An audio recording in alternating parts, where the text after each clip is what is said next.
Bonjour à tous, j'espère que vous allez bien. Alors, une nouvelle vidéo aujourd'hui parce que je suis tombée sur la vidéo d'une personne qui parlait, qui montrait en fait les maisons coloniales au Congo. Et je me rappelle quand j'avais fait mon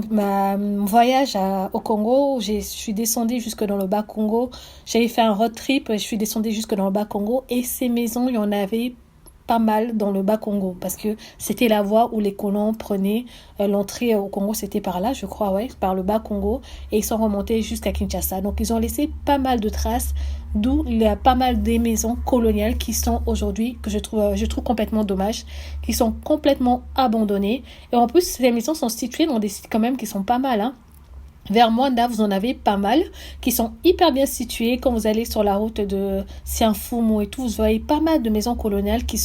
mais qui sont dans des sortes de forêts parce que l'herbe a tout recouvert. Et je me suis posé la question, mais pourquoi est-ce que personne ne fait rien pour retaper ces maisons? Pas complètement les détruire parce que quand tu vas dans d'autres pays, tu vois qu'en fait les gens ont gardé ces maisons, ils en ont fait des chambres d'hôtes, ils sont en train de retaper les maisons. Et ils en font en fait des attraits touristiques pour leur pays, ça leur apporte de l'argent et ça permet aussi de conserver leur histoire par rapport au passé qu'ils ont eu. C'est vrai que les Congolais tout de suite vous allez venir et tout le Congolais vous êtes très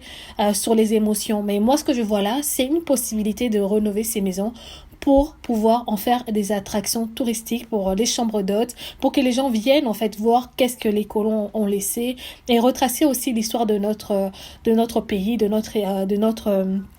vécu en fait que beaucoup de gens ignorent d'ailleurs l'histoire de la colonisation et tout, même si les jeunes actuellement recherchent de plus en plus ces histoires, mais ces traces-là, ces maisons-là, ce sont des vestiges qu'il faut pas laisser en fait détruire, faut pas laisser se dégrader, il faut en prendre soin et il faut pouvoir les garder en fait en vie pour pouvoir raconter ce qui s'est passé. Je sais pas en fait parce que j'avais vu une vidéo, je crois qu'il y avait une personne qui disait qu'à exemple il y avait une maison qui appartenait à une société, à une compagnie, je sais pas quelle compagnie, je pense peut-être des compagnies qui existaient là quand les colons étaient arrivés, lorsqu'ils ont créé des compagnies, donc les maisons leur appartiennent. Mais est-ce que ces compagnies ne peuvent pas, exemple, mettre ces maisons en vente, exiger des personnes en fait qui vont venir racheter ces maisons, de garder l'authenticité de la maison, même s'ils veulent rénover, mais de garder l'authenticité des maisons pour pouvoir en fait garder un peu leur originalité et qu'ils puissent sortir du lot. Et en fait, même la vidéo là, j'ai vu, je me suis dit, mais ces maisons sont dans des endroits qui sont quand même bien situés, ça a l'air pas mal, c'est